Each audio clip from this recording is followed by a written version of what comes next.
Salut à tous, c'est Etienne et bienvenue dans cette nouvelle vidéo. Aujourd'hui, je vais te partager ma méthodologie pour analyser la stratégie d'acquisition de marques concurrentes sans avoir accès à leur compte publicitaire. On va voir ensemble les 5 étapes par lesquelles passer et je vais te guider pas à pas sur comment répliquer ça chez toi. Pour que ce soit le plus concret possible, on va faire l'exercice sur une marque réelle et on va passer par toutes les étapes les unes après les autres. Je précise que tous les outils que je vais utiliser sont gratuits, tu peux donc répliquer la même chose sans débourser un seul euro. Avant de commencer, pour ceux qui me découvrent, bienvenue sur ma chaîne. Moi c'est Etienne, je suis le CEO de Rhodes, une agence de social ads spécialisée dans l'e-commerce. Avec mon équipe, on a accompagné un peu plus de 60 marques et on a dépensé pour elles un peu plus de 6 millions en publicité Meta, TikTok, Google, Snap et Pinterest. Sur cette chaîne, je te partage des conseils marketing, e-commerce et publicité pour que tu puisses monter en compétences. Donc si le contenu te plaît et que tu veux en apprendre plus, n'hésite pas à t'abonner et à mettre un petit like sur cette vidéo. Ça me permet de savoir si ce que je fais te plaît ou non. Allez, c'est parti pour l'analyse, on se retrouve sur mon écran. En théorie, quand on démarre une analyse, on sait déjà quelle marque on veut analyser. Moi, généralement, je prends 2 ou 3 marques françaises plus une marque américaine puisqu'elles sont assez fortes. Et pour cet exemple, ce que je vous propose, c'est qu'on se mette dans la peau d'une marque qui vend des produits d'hygiène et de maison et qu'on aille regarder ce qui se fait chez un des meilleurs en France dans le domaine, 900 Care. La première chose que je vais regarder, c'est le site du client. Pour ça, c'est assez simple, il suffit de se rendre sur Google et de taper le nom de la marque. Ensuite, on va avoir le lien et là, on arrive sur leur site. Là, moi, j'ai un petit plugin qui s'appelle Wapalizer, que je vous recommande, qui est une extension Chrome gratuite et qui permet d'avoir tout un tas d'informations sur les technologies utilisées par la marque. Là, en l'occurrence, moi, ce qui va m'intéresser, c'est de regarder quel est leur CMS. Donc là, on voit qu'ils sont sur Shopify, ce qui est plutôt bien. Shopify étant le CMS le plus avancé pour l'e-commerce. On voit qu'en termes de emailing, ils sont également sur Klaviyo, donc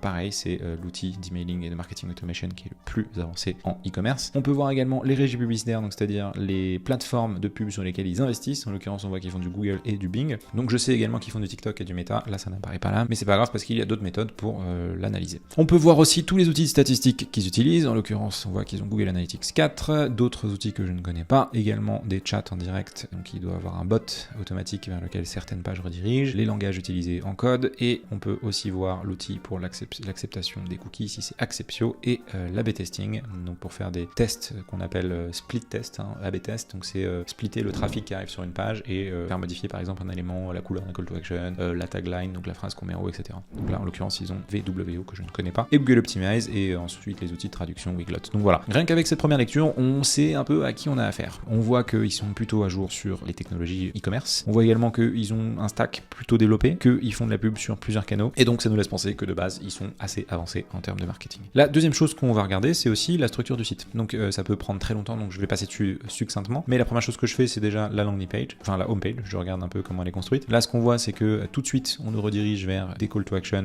vers un kit d'essai, donc on va y aller juste après, et on voit aussi qu'il y a 2 catégories principales qui sont mises en avant, les produits d'hygiène et les produits maison. Voilà, donc c'est assez intéressant si on veut aller dans le détail, on voit qu'en tout cas c'est leur produit phare. Quand on clique sur le call to action, j'essaye pour 14,40, on voit qu'il nous pousse en fait un kit d'essai avant de nous vendre directement le produit. Donc là, si on va plus loin, on voit qu'il nous propose des parfums, c'est assez ludique, c'est bien fait. Il nous demande, après qu'on ait essayé, si jamais on aime bien, combien de personnes utiliseront les produits. Donc là, ça nous donne voilà, une ordre d'idée de la fréquence d'expédition et aussi également du contenu des kits et des prix. On ajoute au panier, ça nous permet ensuite de passer à l'action. Là, il nous passe un petit mot sur les fondateurs, du cross-sell, etc.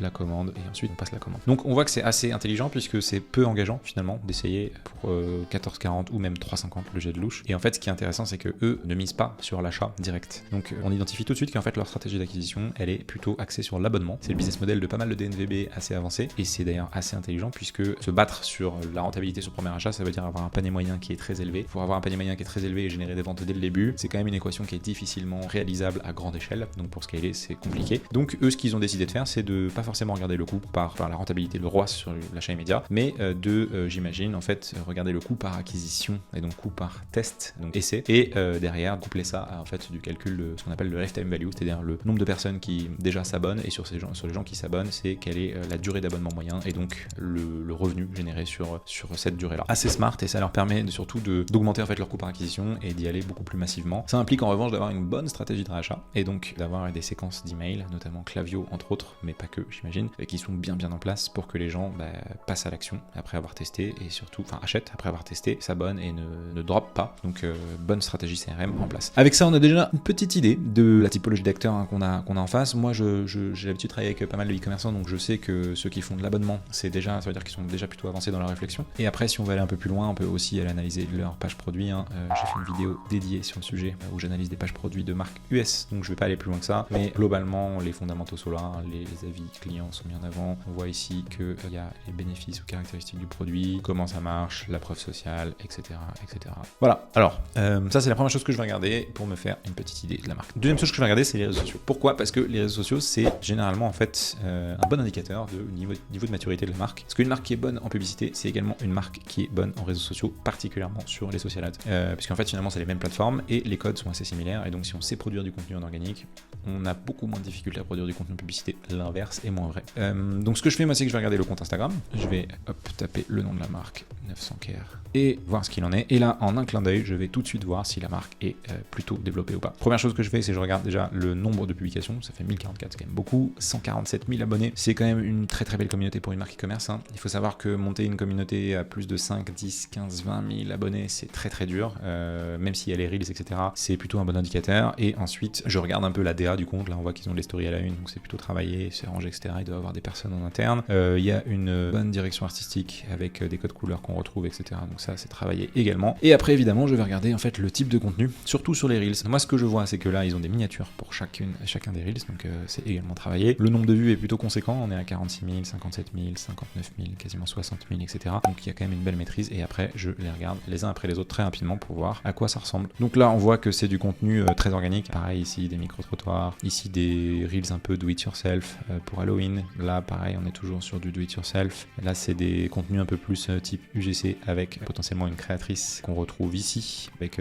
d'autres angles qui sont assez intéressants. Et là, on met en avant en fait les différents produits et surtout pourquoi 900Care est mieux que les produits historiques. On retrouve toujours la même personne, donc je pense que c'est plutôt quelqu'un qui travaille chez eux qu'une créatrice parce qu'elle fait quand même pas mal de contenu et elle a l'air de plutôt s'amuser à faire ce contenu, à en juger par les types de reels. Voilà, donc globalement, ce qu'on voit, c'est que vous voyez, c'est pas des grosses productions, c'est plutôt du contenu tourné à l'iPhone, etc. mais bien scripté et qui reprend finalement les codes très organiques avec une maîtrise aussi des 3 premières secondes, l'accroche. Vous voyez là, si votre avis ressemble à ça, souvent à ça, on a bientôt la solution pour vous. Et voilà, évidemment, si on est touché par ça, on a envie de rester et de savoir ce qui se passe derrière, évidemment. Voilà pour cette petite analyse succincte. Donc moi, ce que je vois, c'est qu'ils ont une très bonne maîtrise des codes des réseaux sociaux, ils jouent sur l'organique, ils font plein de formats différents, ils produisent en masse, mais pas des productions studio qui coûtent des milliers d'euros. Ils testent plein de concepts différents et surtout, ils ont une très très bonne maîtrise du montage, de l'édition et de la vidéo. Ça, c'est un plus énorme en publicité parce que c'est très simple, du coup, à partir de contenu déjà produit, en décliner des visuels publicitaires. On va voir, c'est d'ailleurs quelque chose qu'ils font très bien.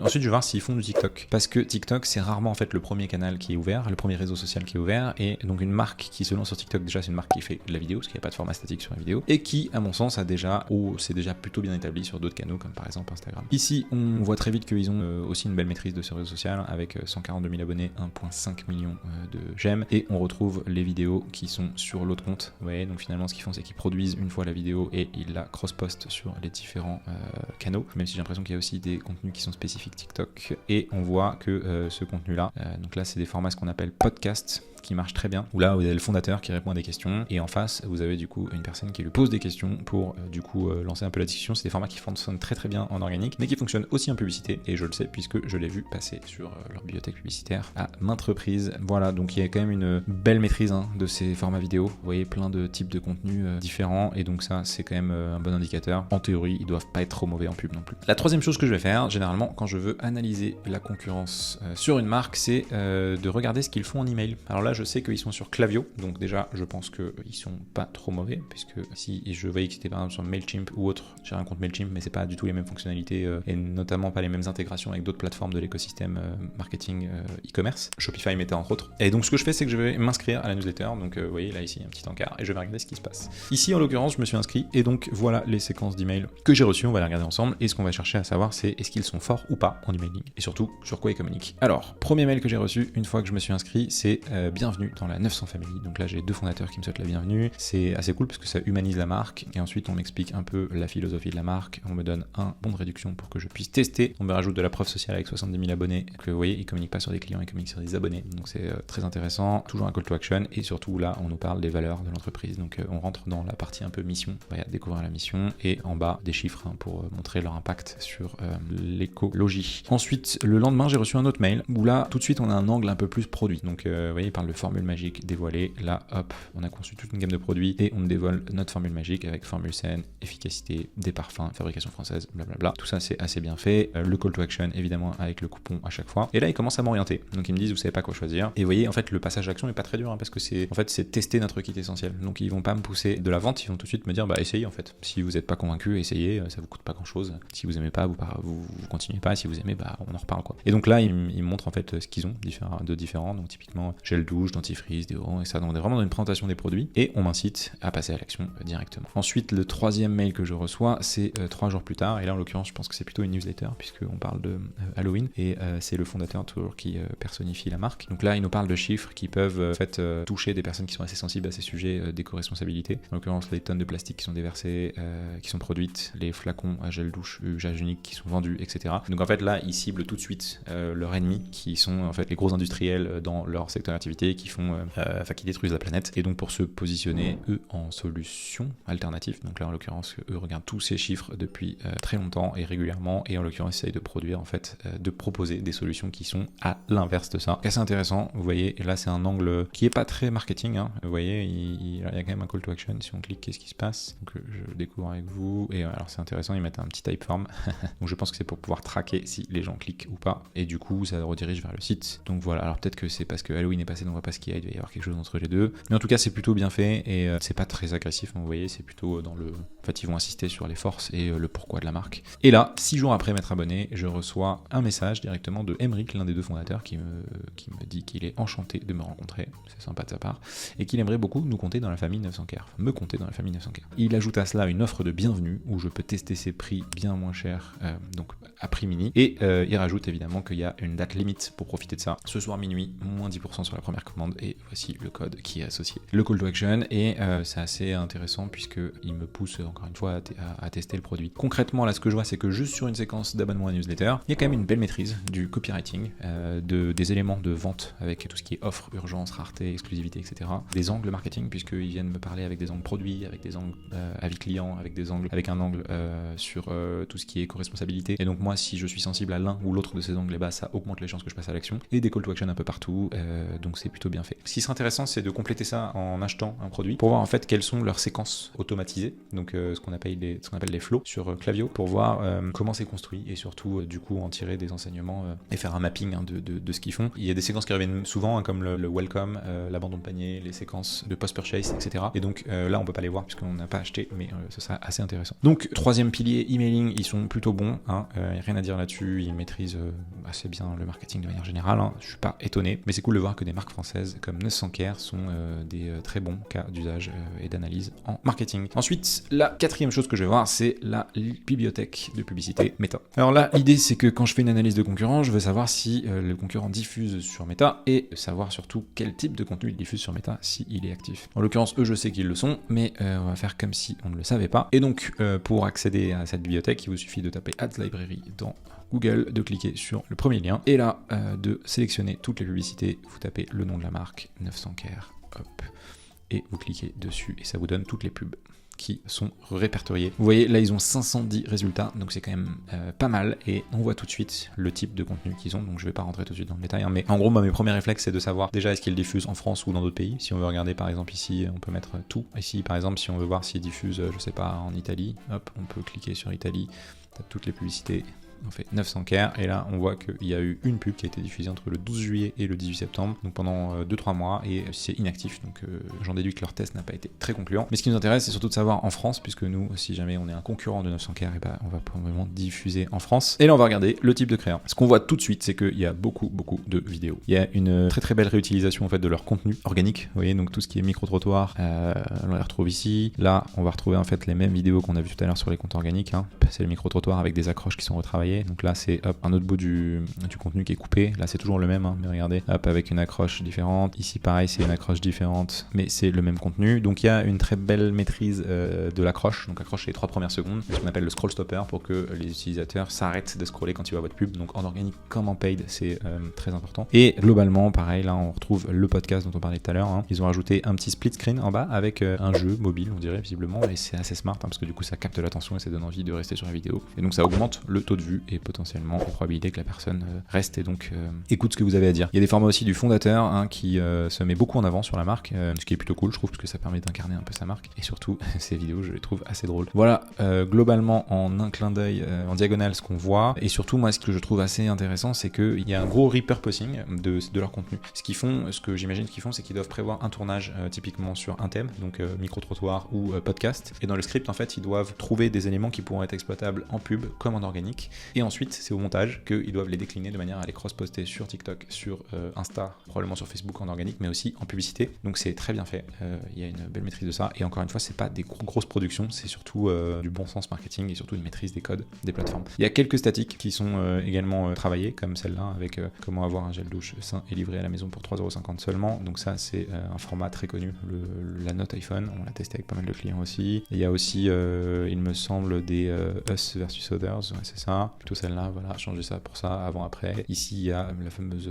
addition, donc on voit finalement ça coûte que 3,50€, des avis presse, etc. Donc il y a pas mal d'angles marketing qui sont exploités, ce qui est très bien. Et ce qui est intéressant c'est de voir que si on veut regarder le nombre de créas actives, hop, on va ici et on clique sur Active Applique, on voit qu'il y a actuellement 97 créas qui diffusent sur Meta. Ça nous donne un indicateur sur les dépenses. On sait qu'il y a à peu près 4-5 créas max par adset, hors campagne de testing. Donc la division en l'occurrence c'est 97 divisé par 5 disons.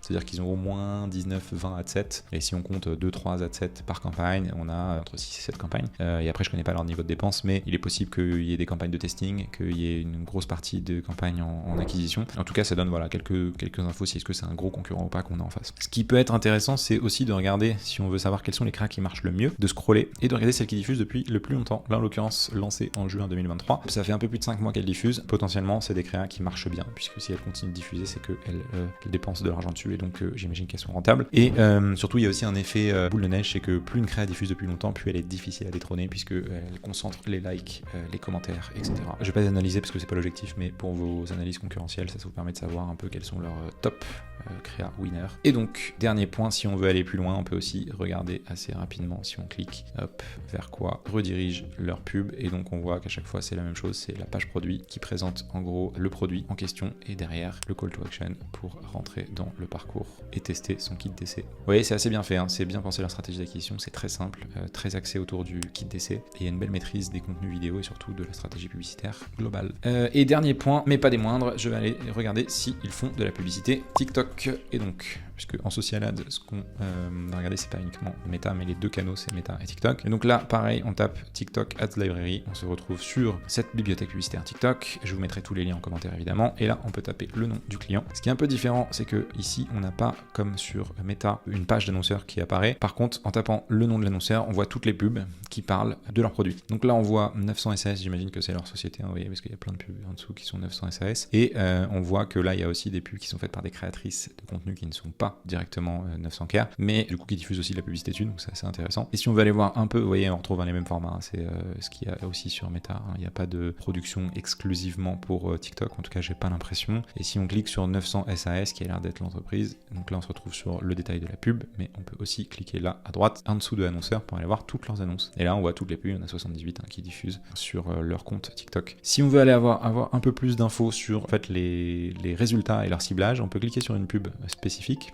et donc ça nous donne le nombre de vues. Si on connaît un peu le CPM, ça peut permettre d'avoir une estimation aussi des coûts, et le résumé des ciblages avec ici donc le sexe, on voit qu'il cible homme, femme et sexe inconnu, âge, donc il cible tout sauf les 13-17, et en dessous des paramètres, donc vous voyez qu'il n'utilise pas de paramètres de ciblage, donc c'est du broad, c'est un ciblage large qui est recommandé sur TikTok, et en zone géographique il cible la France. Voilà, donc avec tout ça j'ai déjà une bonne idée de à qui j'ai affaire. Est-ce que cette marque est plutôt avancée en termes de stratégie d'acquisition et de marketing? En l'occurrence là, chez 900K, je le savais déjà puisque je l'ai su depuis un petit moment, la réponse est oui. Et si vous voulez faire une analyse concurrentielle de votre côté, eh bien il vous suffit de reprendre ces mêmes étapes en commençant par analyser le site, ensuite les réseaux sociaux, ensuite en allant regarder ce qui se fait en emailing, et en finissant sur la bibliothèque publicitaire Meta et TikTok. Avec tout ça, ça vous donne une bonne vue d'ensemble et vous pouvez savoir si en face de vous, vous avez des concurrents qui sont plutôt bons ou pas. Voilà, c'est tout pour cette vidéo. J'espère que le contenu t'a plu et que tu as appris des choses. Si c'est le cas, n'hésite pas à t'abonner, mettre un petit like et un commentaire. Ça me permet de savoir si oui ou non tu aimes ce type de contenu. Et je te dis à très vite pour une nouvelle vidéo. Ciao! Ciao!